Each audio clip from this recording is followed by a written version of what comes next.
Thank you, thank you.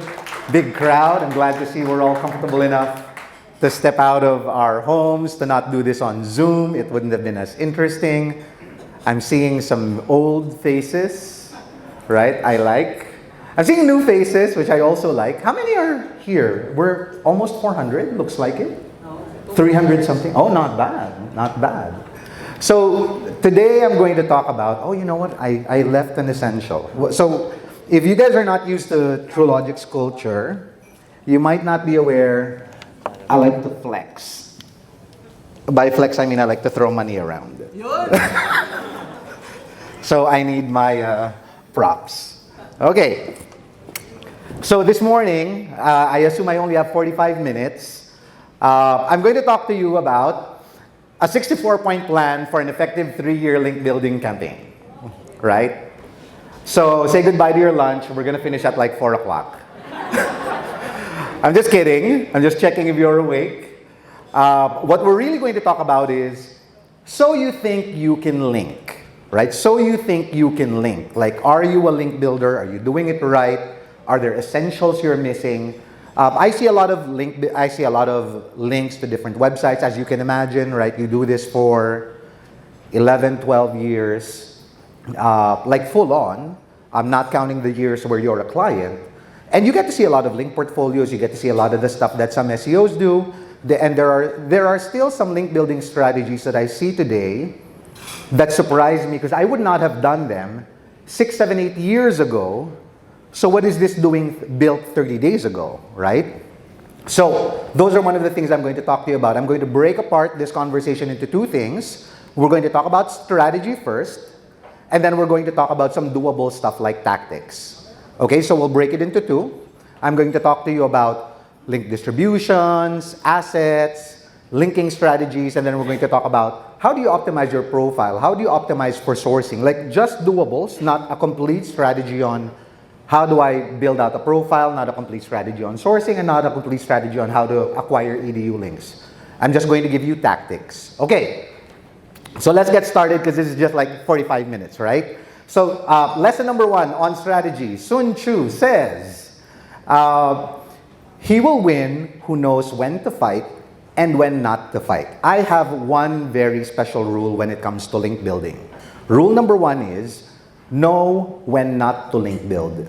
Okay? Know when not to link build. Are there brands here? Like, are there brands in the room? There are brands. And then how many of you guys are from digital agencies? Can I see a raise of hands? Digital agencies. Okay, great. And then how many are from brands? Can I see a raise of hands? Okay, hopefully you're not one of the brands I work with because I'm going to show you your Search Console data. Okay. So, to me, this is very important. One of the first things we teach our SEOs, because you guys know the deal, right? Technical, on-page, content, link building. That's what gets somebody to rank, right? Localization also. But most of the time, technical SEO, your on-page, your content, your links, that's it. Like, that's usually what gets you to the first page of Google. But link building is not a strategy of preference for me. In fact, TrueLogic clients, only about 25-30% of them get link building.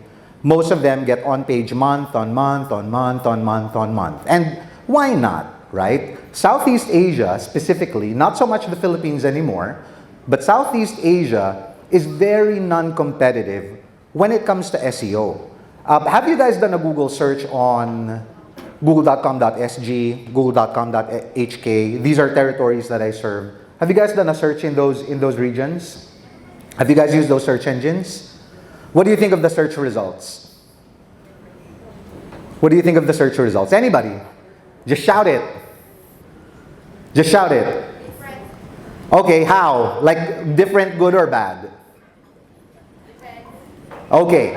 I will say, mostly bad.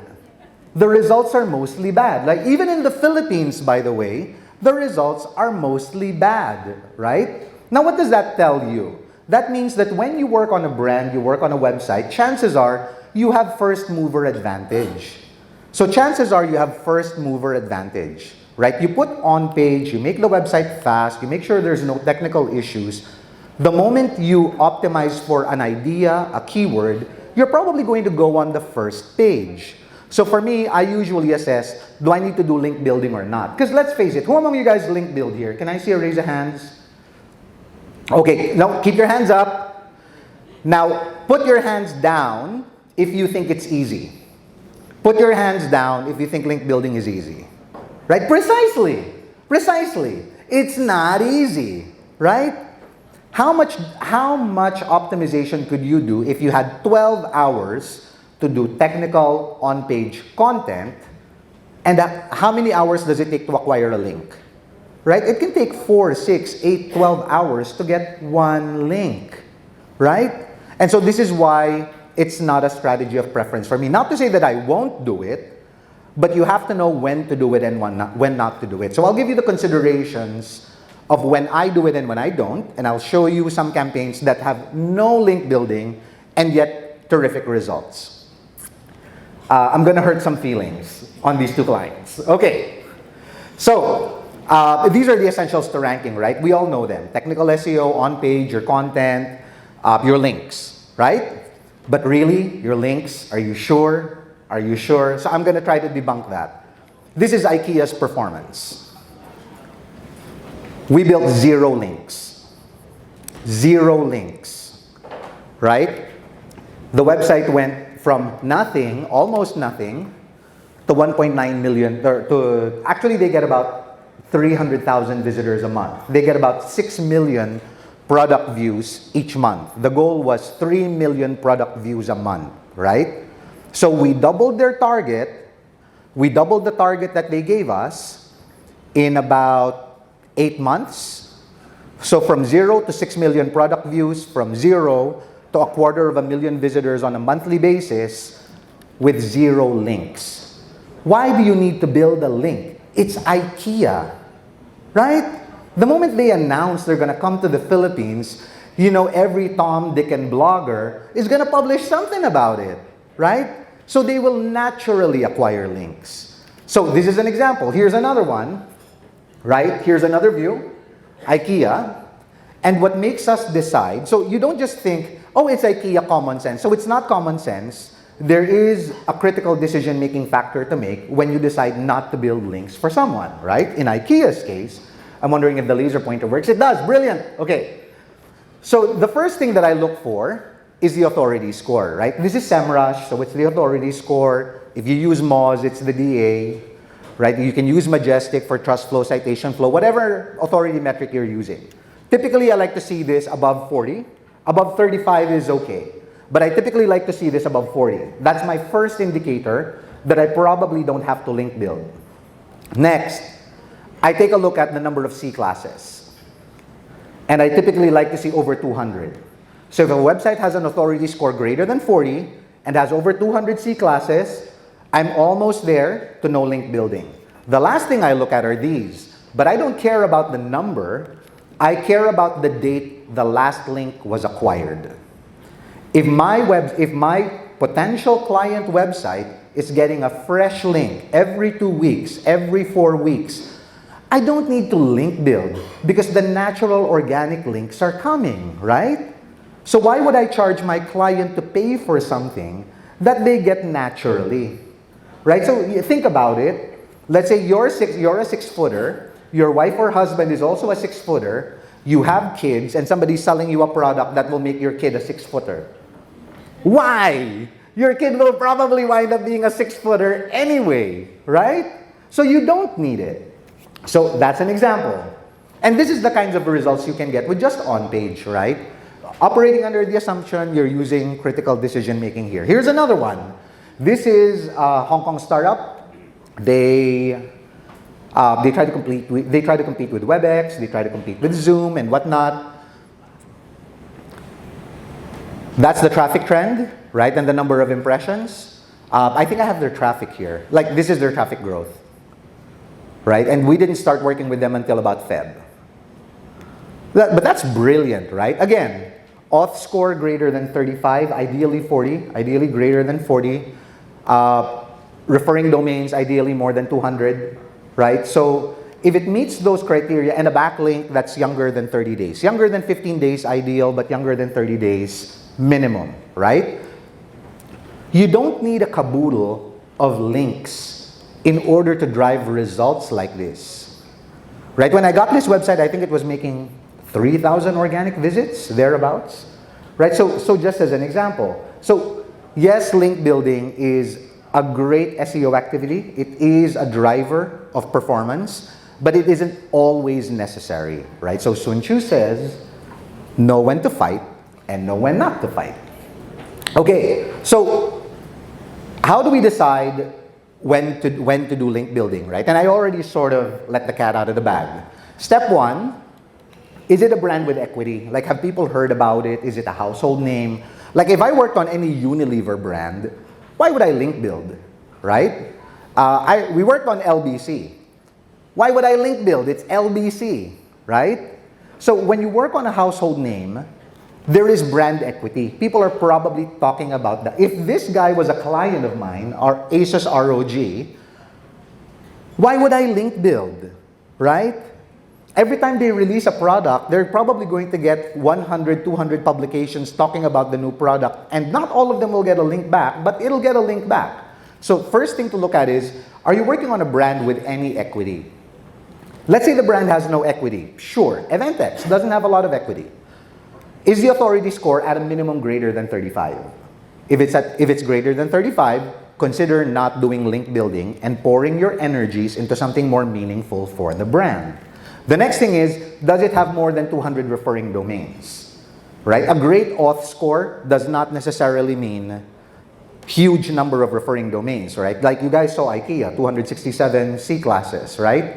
Authority score 60 something. So the more C classes you have does not necessarily mean the more authority score you get. And then the last is, does it have backlinks? Does it have fresh backlinks naturally? Right? Like, does it get fresh backlinks naturally? So the moral of lesson number one is know when to link, but more importantly, know when not to link. Okay? So that's lesson number one. At the rate we're going, I should be done in 3 hours. Okay, let's go to lesson number two. Okay, lesson number two. According to Max Planck, if you guys are not familiar, he's Albert Einstein's buddy. He's the granddaddy of nuclear physics. It's actually not Einstein, it's this guy. And he says, at the most basic level, nature is random. When you do link building, mind your distributions, right? So what I'm trying to tell you is your anchor text distributions, mind it. More often than not, when I audit a website, the link distribution will look like this. 65% of the links is one money term, like this, SEO company, right? It's a discovery keyword, it's a generic keyword, it's a money term, right? And then 35% or less, sometimes it's 4%. I'll show you an example. But sometimes it looks like this. How is it possible that you are primarily referred to with your money term and not your name, right? Can you imagine IKEA getting called that furniture store, that mattress store, right? That bed frame store, that furniture assembly store, versus getting called IKEA? That's weird. Imagine you getting called by your job title more than you are called by your name. That's weird. Right? Like, that's super weird. And it's not the natural way the world works. And what Google does is it sort of simulates how the natural world works. So here's an example. Bad anchor distribution, right? Like, kaboom, really? B2B database, and then your brand name is like 3% of your total anchor distribution, right? So I'll quote somebody else, ulul. Right? That's not natural. That's not natural, right? It is weird when you're not primarily called by your name. So, yeah, ulul. Right? If you audit this, there's something wrong with that. There's something wrong with that. Okay, now I'll show you something a little more natural and then something a little more risque, right? This is Ayala Land. Supernatural distribution, right? AyalaLand.com, Ayala Land, no text because they link with images and there's no alt characteristic. Bonifacio Global City, sure, because it's their development. Malls in the Philippines, sure, right? but they are primarily referred to first by their name. And that's a very big distribution of their brand name aggregates versus their money and discovery terms. This is what a normal anchor cloud distribution looks like. True Logic can be up for argument, right? Like, we just deliberately made sure that we were careful, because once upon a time I did put up more than this, right? But suffice it to say, now it's fixed, right? It is majority brand anchor text, which is what the natural distribution of the world ought to look like. So this is a bit risque, right? Like, this is a bit risque, I would say. The fact that SEO Services is there at the top, SEO Philippines is there at the top, SEO Company is there at the top, right? But always remember, if you're not primarily referred to by your name, there's something funky going on, right? Now, let's say you're working on a website and you decide to audit the backlinks because you haven't audited it before, and I don't know why you did not, but you did not, and you discover that your anchor equity is not in your brand name. It's not too late to start working on your brand name. For us, we have a rule when we link build, it's always 1:4. It's always 1:4 minimum.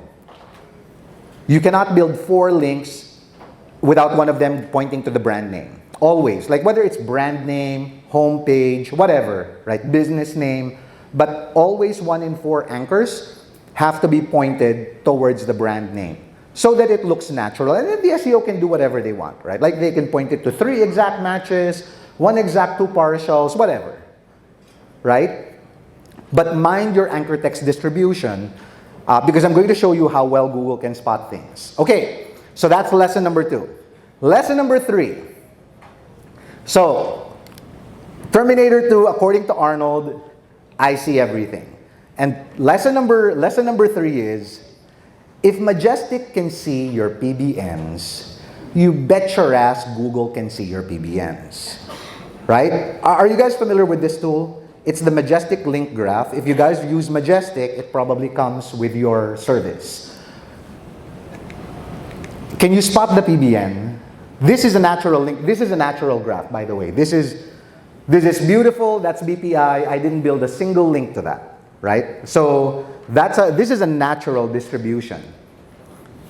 Where's my wallet? I want somebody to come up to the stage and point me the PBN. Okay, who wants to come here and point the PBN out on the link graph? Who wants to come up to the stage and point the... Not you, Charles. Who wants to come to the stage and point the PBN? Come on, anybody. Anybody, come to the stage, point the PBN. There we go, there we go. Brilliant, brilliant. Thank you, Kurt. Thank you, Kurt.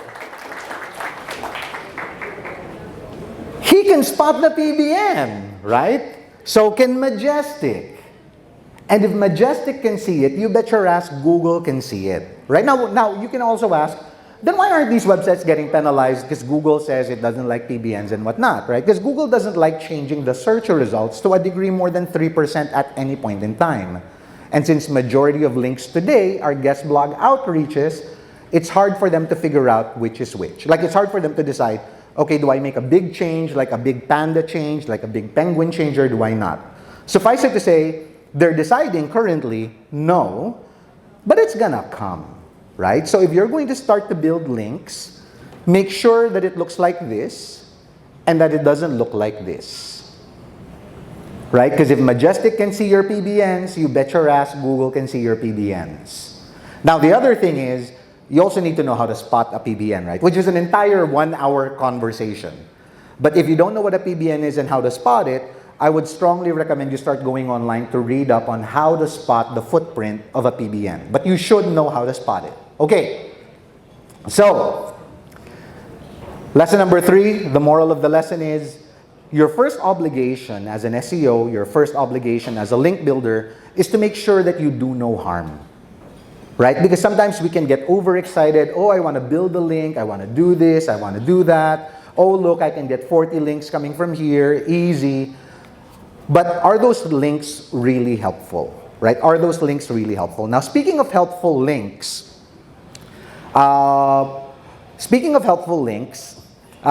This is from Nicki Minaj, right? I couldn't find a good asset quote. So I just took on, only time you on the net is when you Google my ass. Okay, and that's the song. That's the song. And we're going to talk about like assets.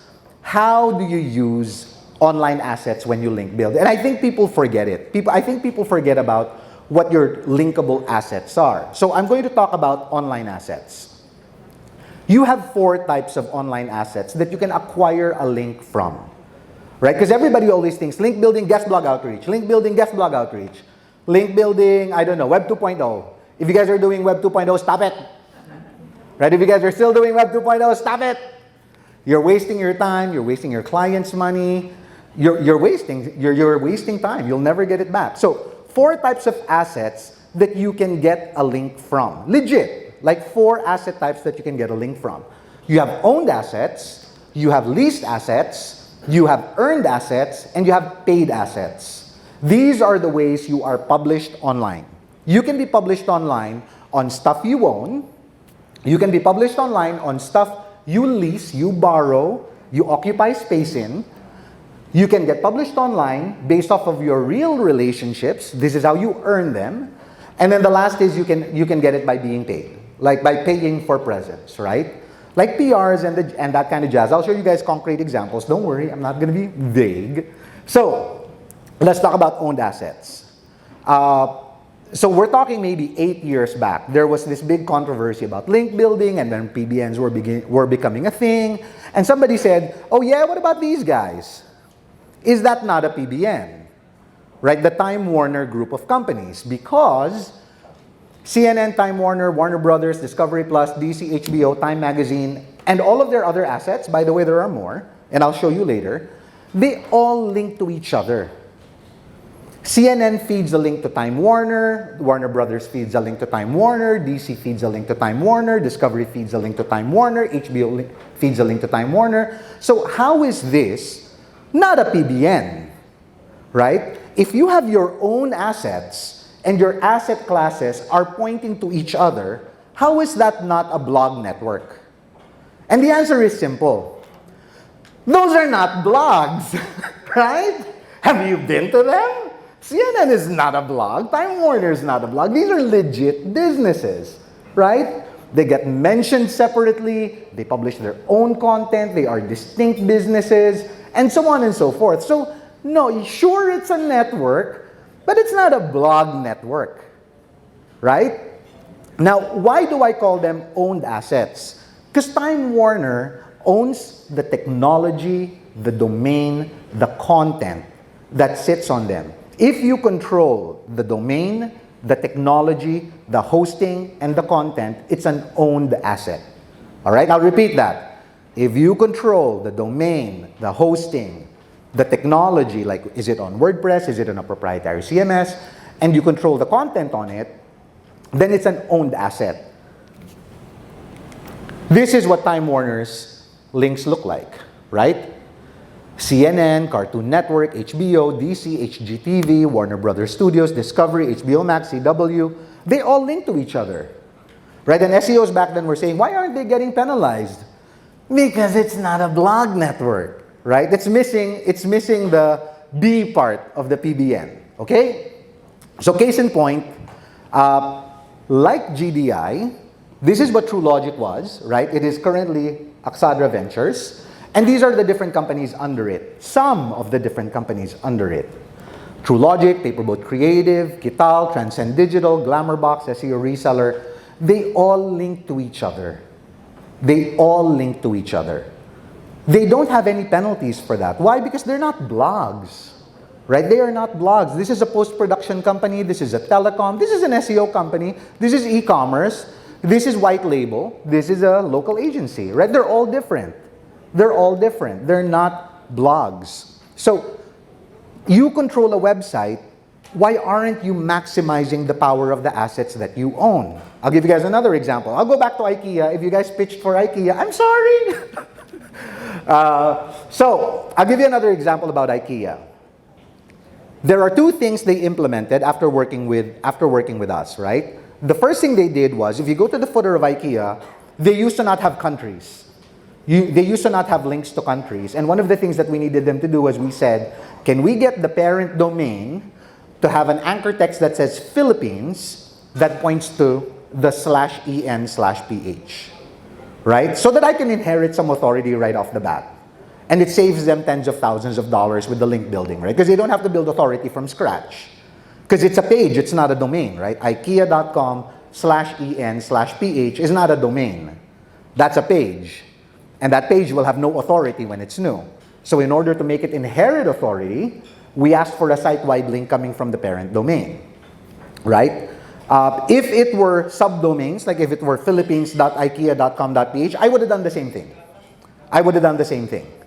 Right? So one of the things, I think one of the footprints you guys will discover with TrueLogic is, one of the things we like to ask our clients is, do you have sister brands? Do you have parent brands that we can utilize as assets that I can get a footer link from, that I can get a blog article with, and so on and so forth? You own them, right?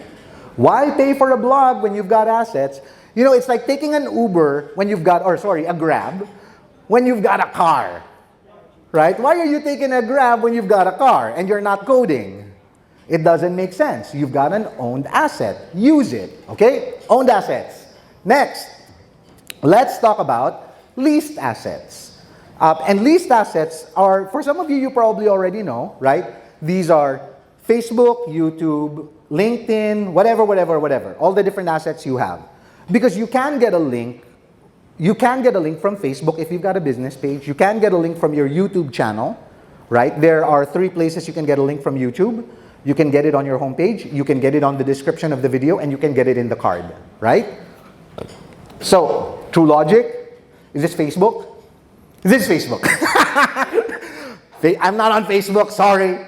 So, Facebook, right? LinkedIn, of course, the only real social network. Crunchbase, YouTube, Google My Business, right? Among others. And there are about 64 linkable assets like these, leasable assets locally. There are 64 places where you can publish your domain at, list your domain at, get a link back, right? So just some examples: Google My Business, YouTube, Yellow Pages, Business List, Clutch, Zoom Info, LinkedIn, Spotify, Crunchbase, Glassdoor, whatever. These are leased assets because you can either create a profile or you can claim a profile, all right? But you can earn a link back from them. Okay, so these are leased assets. The reason we call them leased assets is because you only control the content. You don't control the domain, you don't control the technology, you don't control the platform. You only control the content. That's all you control, okay? So they're leased assets. And this, by the way, often gets overlooked. So don't overlook them. Don't look for a link 3 miles away when there's one 2 meters away from you, right? Okay, last bit. Earned assets. It's about turning your real relationships into linking relationships. It's about converting your real relationships into linking relationships. What do I mean? Right? When in Manila, I don't pay them to publish that, they just do, right? Although, like Glenn, I think our photographer hates me. This is me feeling like I need to fart while I was in the middle of a webinar, right? Like, why do you take a photo of me like that? So I think he hates me. But I didn't pay for that. And there's a link in the body of that article, right? I didn't pay for that, and it's do follow. Business Mirror. This is also not paid. This is just them partnering with us and then doing us a favor and so on and so forth, right? Although I will say, if you can get a PR piece from Business Mirror, they don't know how to do no follow. So just, ta-da! They don't know how to do no follow. What can I say? I'm not going to hold that against them. Okay, Business Mirror. The next one, right? Adobo Magazine. I do them favors. We invite them to events. They publish about them, right? For free. I don't pay for any of this. I get PR mileage without the PR expense, right? You get PR mileage without the PR expense. So just some examples. This is Philstar, same banana. I didn't pay for this, right? So this is them. This is them doing us a favor by us creating content that they may want to publish, right? So these are earned assets. You earn them because you make yourself naturally relevant, right? So earned assets, turn your relationships into linking relationships. I'll give you guys another example. A couple of years back, I link baited a couple of bloggers in the Philippines. I think that article is still up. Right, and I mentioned a couple of guys, like I mentioned Anton and Lori Baltaz, in the hopes that they'll see it, and then they'll write something about it so that I could get a link back. I got a link back from 3 of 5. These guys, by the way, are amazing bloggers. Their followers are in the millions, right? So it's about turning your real life relationships into your linking relationships. All right, so these are earned assets. By the way, guest blog posts fall under earned assets. Guest blog outreaches, these are still relationships, by the way, they fall under earned assets. This is an example of a guest blog post that we published. Right, and I'll talk more about guest blog outreaches later. But this is a guest blog outreach. Right, it falls under earned asset. This is another one. This is also a guest blog outreach to Workcast. It is also an earned asset. Right? So guest blog outreaches, they're not owned, they're not leased, they're just earned assets. And most of the time, 90%, 95% of your linking portfolio tend to be your earned assets. Why? The earned assets are the ones that take the most amount of work. Right? The earned assets are the ones that take up the most amount of work. All right. Now, the last one is paid. Right? Paid assets. So, if you utilize, like if you are a premium subscriber to, you utilize the service of, like for me, I did put Inquirer.net because I published a press release with them. They also don't know how to set the no follow, so yay! So, GetCraft, I'm part of their network. We pay an annual membership. I want a link. Right? If I'm going to pay you money, the least I can get is a link back. We use Caliber's premium service. I want a link. Right? I'm paying you $6,000 a year. You're a very expensive link. Give me a link. Sure, I use you for hiring, but might as well use you for hiring and get a link, right?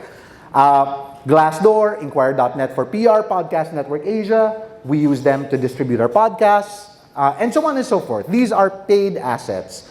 I even had a client, so for your US clients, it could be BBB, although it's no follow, right? It could be BBB, although it's no follow.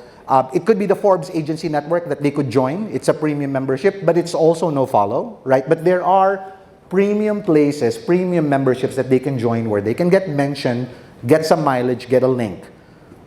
Most paid assets will be no follow, right? But if we're going to go back to lesson number 2, mind your distribution, in the same way that you are not primarily referred to by your name, it is also weird that all your links are follow. Right? It is also weird that all your links are follow. That's not natural. Right? So, sure, sprinkle in some no follow links there. It doesn't hurt. Okay? So, I'll just show you if it has any impact. Looks like it's working. Right? It looks like it's working. At least to me, those rankings look like the strategy is working. Okay? So, moral of this lesson. Link building is a last mile strategy, right? So what do I mean by that? Like, are you guys familiar with the concept last mile, like in logistics, right? Like it's the people that from depot to your house. That's a last mile provider, right? Like FedEx will ship it from the Philippines to the US, but from the depot in the US, FedEx will not deliver it to a house. They use a last mile provider. Think of link building as a last mile strategy. Do your on-page, up the quality of the website, do your technical SEO, mark up your schema, do everything you can on the owned asset, see how far you can get the rankings up, and then push it the last mile with your links. Don't lean on link building to be the end-all and be-all of your ranking achievement. It's a last mile strategy. 80-90% of where you will wind up on Google is done by your technical, your on-page, your content. Right? And then you do the link building kasi makulit yung client mo na, no, I need to be number 1. No. I need to be number 1. Right? So if you've got a client like that, sure. Right? Link galore. But link building is a last mile strategy. Okay, bonus content. Oh, I'm not done. I'm just done with part 1. Bonus content. Forget about it. Forget about it. Right? Are you still doing these? Are you still doing Web 2.0s? Forget about it. Most Web 2.0s you guys will publish. For Web 2.0s are when you publish a page on Blogspot, like clientname.blogspot.com/article. Most of those will not even get indexed, right? If they don't get indexed, how do they pass PageRank, right? They don't. So, forget about it. Next, social bookmarks. So pre-Panda, pre-Penguin, forget about it, right? They don't get indexed. Chances are you'll hurt your client because sure they're not indexed, but they're still online. So if you tried to build social bookmarks, you could, but you wouldn't be doing your clients any favors. They're not indexed. They don't pass PageRank. Forget about it. Next, free press releases. Forget about it. I'm not saying press releases like normal press releases. I'm talking about the 200, 300, 400 free PR websites that Google indexes 1, 2, 3% of their content, right? Or that Google crawls every 30 days, every 40 days. Forget about it. You're not doing anybody any favors. Not even freshness. Because Google doesn't crawl them. You don't get the freshness benefit, okay? Forget about it. The last one, if you're still blog commenting, forget about it. It don't work. Okay, the most blog comment sections are set to no follow. It was specifically to discourage this kind of link building, right? That's one. So where do blog comments have a benefit? I will argue they do, right? In terms of freshness of the on page of the content. It's like an engagement signal on page wise, but as a link, no it ain't. Okay? So forget about it. If you're still blog commenting to link, forget about it. If you're a brand and you're getting links like this, there are a dozen agencies here, talk to them, right? But if your current agency is still doing this, better find an SEO in this room. Okay, so this is the bonus content. Let's talk tactics. So finally, some doable stuff, right? Like finally something you can do, go to your office, not today, right? Like Monday, tomorrow if you're really dedicated, but finally some doable stuff. So, tactic number 1, persona, right? I think who among you guys reach out with a persona? Who among you guys do a guest blog outreach with a persona? Like meaning it's a person you made up. Anybody? A lot. Okay, I love the honesty, right? So, one of the things I've discovered when we do outreaches, by the way, did I put the asterisk? Okay, I didn't. Okay, I'll put the asterisk later. This is only applicable if you work directly with clients. If you're white label, it is so hard to do this. Like if it's white label, it's so hard to do this. But the lesson is, use a real person with an @domain email whenever you can. And this is why I said, it has to be a direct client of yours, right? If you're going to guest blog outreach for, let's say, IKEA, you best do it with an @IKEA email, right? If it's an @domain.com, if that's your client, it is best served with an @domain email. So that's 1. 2, use a real person whenever you can, right? So I've got a couple of VIP clients, right? And I have a great personal relationship with them.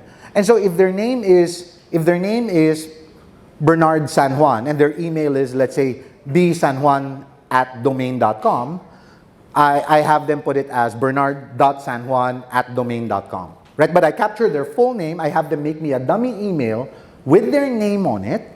I make them a really nice signature, a signature that's better than their signature, with their photo on it, and I put links of relevant publications, their LinkedIn profile, so people can see how many followers they have, not their Facebook pages, because most of the time those are private, their LinkedIn profile and whenever and whatnot. But I use a real person whenever I can, right? Because like most of you guys, what happens when you get a request like this? Hey, I'd like to collaborate. Really? So who wouldn't? Who wouldn't want to collaborate? But use a real person whenever you can. Build out a nice signature with relevant links, right? Leverage the persona of your client. Like in my case, normally it's the business owner. Like I put in a link that says they're part of the Forbes Agency Council, that they are an Inc. 500 company, that they've been published in these places, and so on and so forth. I link back to noteworthy assets and profiles. That's what I mean when I say LinkedIn, when I say the Inc. 500 badge, and so on and so forth. And then I humanize the signature. An outreach signature, I usually like to put a photo on it, right? An outreach signature, in my opinion, should be better than your normal corporate signature. And the reason you ought to do it is because of these, right? Like this is not, by the way, an optimized. This is not, by the way, an optimized result.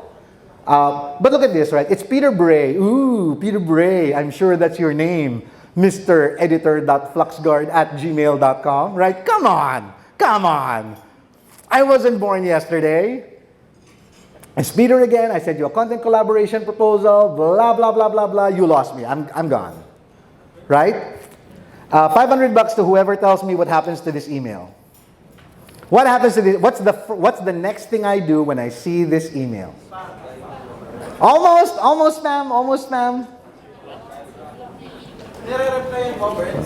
No. No, I'm not that bored. No, come here. You want to answer? The money's over here. Come to daddy. What happens? Come on. What happens?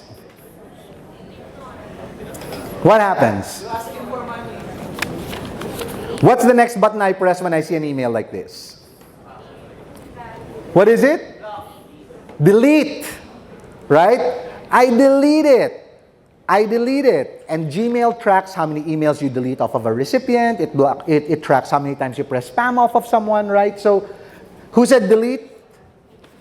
We're going to treat this like an honesty. Okay. Fight. We're going to treat this like an honesty system. I'm going to leave it here. Whoever said it first can pick it up. Right? So if you said it first, I didn't see who it was first, right? But we're going to do it like an honesty system. Pick up the $500 if you were first. Super typical outreach, right? Delete, mark as spam, mark as read. Nobody will ever bother with this. Here's another one, right? Write unique content for True Logic, right? Sure, Angelina Bryan 9110@gmail. Sure. Right? Do your outreaches sound like this? Because if your outreaches sound like this, you're probably not going to get anywhere. Right? Here's another one. Right? So she must have seen this presentation ahead because she followed some of this stuff, right? She actually has an @domain email. She did humanize her signature. It's not terrific, but she did humanize her signature. I'm sure you're Sarah Smith. Sure. By the way, first red flag, there are grammatical errors in the writing. If you can't even write me a proper email, how do you write me a proper article, right? So emails like this get deleted, they get marked as spam. The people that have the authority to accept it will probably never even read it, right? And to show you guys by the way, here are my current favorites. Have you guys received emails like this? This is my current favorite. I need guest post on this side. Ooh, assertive. I like. Really? Just what I was looking for. Someone to push me around. Right? So I've been seeing a lot. I don't know what's up with this, but these are becoming very common, right? So what I would strongly recommend, if you're guest blog outreaching and you want to try this, you want to try a real person, I would recommend you invest 2 hours in the build out of your profile, right? Interview your client, find their LinkedIn profiles, their Facebook business pages, where they've been cited, where their brands have been mentioned, put it on the signature. It will take about 2 hours for you to build the proper persona for your client, right? Remember, you're just creating an alias for them. My team uses bernard.sanjuan@truelogic.com.ph. That's not my mailbox, right? Is Ken C here? Is Sean's brother here? No? Okay. Because he got one of those emails. Sorry, Ken. That wasn't me, it was them. So, my team builds a profile of me, right? And they put my actual LinkedIn profile. They put my where I've actually been published. They put my podcast links in it. It's a person. It's undeniably a person. It'll probably take you 2 hours to build the profile. And I think most people don't take those 2 hours to invest, but the time wastage you get is immense, right? So this is an example of a not optimized profile outreach, right? 2,128 websites sourced, 125 positive responses. That's already poor, by the way, right? That's a very poor response rate. That means, you only found 5% of people with an IQ of less than 90. So, poor. You pitched content 125 times and you got 10 publications. You probably got lucky, right? And this is just a numbers game. That's horrible.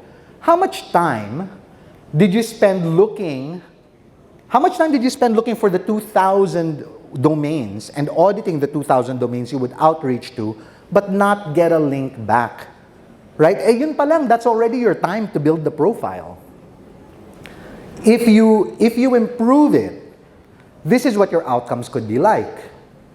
Right? So this is an example of an optimized profile being used for outreach, and out of 1,331 emails or domain sources, you get 200 responses. That's a 15% response rate. That's triple than earlier, right? You get triple the responses just by using a real person. You get 79 people. Take note, it's not the same number, right? Earlier it was 125, 125. So you're probably talking to 125 people that don't care, right? So here from 199, 79 people will actually tell you, sure, pitch me something, right? And from the people that tell you to pitch you something, you'll actually get published 31 times. The publication rate is about 40-45%. That's pretty good. Look at the publication rate earlier, right? It's 10%. It's not 10%, by the way, of this. It's 10% of that, right? So imagine the amount of time you save by investing 2 hours prior to doing your outreach. Like, don't treat it like a robot. Okay, so I read on a blog, here's what you do. You build a profile, blah, blah, blah, outreach. No go, right? It was Abraham Lincoln, I think, that said, if I had 3 hours to chop a tree, I would spend 2 hours sharpening my axe. Right? Sharpen your axe. Okay? So and these metrics, the only thing we influenced here is the profile. Right? I'm not even talking about making your message sexier yet. I'm just saying put a real person behind the signature and the email address, right? Next, let's talk about prospecting and sourcing. Here are some of the best ways I like to do. I'm not necessarily saying you will like it. I'm saying it's the way I like to do it. I like to work scalable. I like to work in scale. Like, I like to do things. I like to find easy ways to do things. Right? And most of the time, how many of you guys find this process familiar? You're going to guest blog outreach, so you Google domains that you could reach out to, and then you pray that they respond to you. Right? So I would say this is the typical outreach process. Find as many websites as you can bother and pray that 120 of them have IQs below 90. Right? So it could be Google search and pray, or you could do these two things. One of the things that I like to do is author sourcing. You're not the first guest blog outreacher out there. There are probably people that are way better than you. There are probably people that are way better than you, and they're published in places like TechCrunch and HuffPo and whatnot, right? So there are probably people that are better than you. What I like to do is I like to find those people that are better than me, especially if those people that are better than me have built a link for my competitor. So that's the first thing that I like to do. So I plug in my competitor, I take a look at their freshest links, I see if there's anything interesting going on. Right? Is there a domain I recognize? Is there a high DA, high traffic, non-PBN link that I see on their fresh links? If I find it, I look for the author. So I eliminate the PBNs off of their list. I look for the author. I Google the name of the author and the word author. And guess what I find? I find 50, 60, 70, 80 other domains that author has guest blog outreached at. So what do? I take the list of the domains, I plug them into a tool like hunter.io or something equivalent that extracts the emails, And then I reach out to those websites myself, right? Because clearly they accept guest blog outreaches. I'm not shooting in the dark, right? So I find the author, and then I send the email. And then I wait for the responses. So this is one way, and remember that you could do like 1, 2, 3, 4, 5 authors on any given month, right? And you're gonna find dozens of backlinks coming from these guys. And some of these people are better link builders than you are, all right? So step 1, I do author sourcing. Step 2, this one's a little nasty. I sometimes like doing nasty stuff. What? Okay, I do provider sourcing. So what does provider sourcing mean? How many link building companies do you guys know of? Like really hardcore link building companies. How many do you guys know of? None? Come on. Have you guys heard of Fat Joe? You have? No, yes, no, yes, no, yes. Have you guys heard of the Hoth? No, yes, no, yes, no, yes. Okay. So their services are not cheap, right? Their services are not cheap. And if you don't know yet, Itamar's got a very big purse. So I like to dig into it and throw his money around. And I like to hire other companies to see what they do, right? So I will hire third-party link building providers like the Hoth, like Fat Joe, so I can vet the kind of links that they build. But once they build a link for me, like once they capture a link for me, I capture the domains that they built the link with, I put it in my folio, and I outreach myself. Like I start building relationships with the blog publishers that they get me, right? We were able to capture 98 Fat Joe partner publishers this way. And by the way, Fat Joe websites are not PBNs. They actually have a very good vetting process. It's just expensive, but you know, because a single link might cost you like 300 pounds, but if you know how to use it over and over and over again, it works to your benefit, right? So pick a provider, the Hoth, Fat Joe, whoever, right? Have the provider build links, maximize the mileage of the money you spent with them by building your own relationships with those publishers. Right? So step 1, buy Fat Joe service. Step 2, wait for Fat Joe links. Step 3, outreach to Fat Joe partners.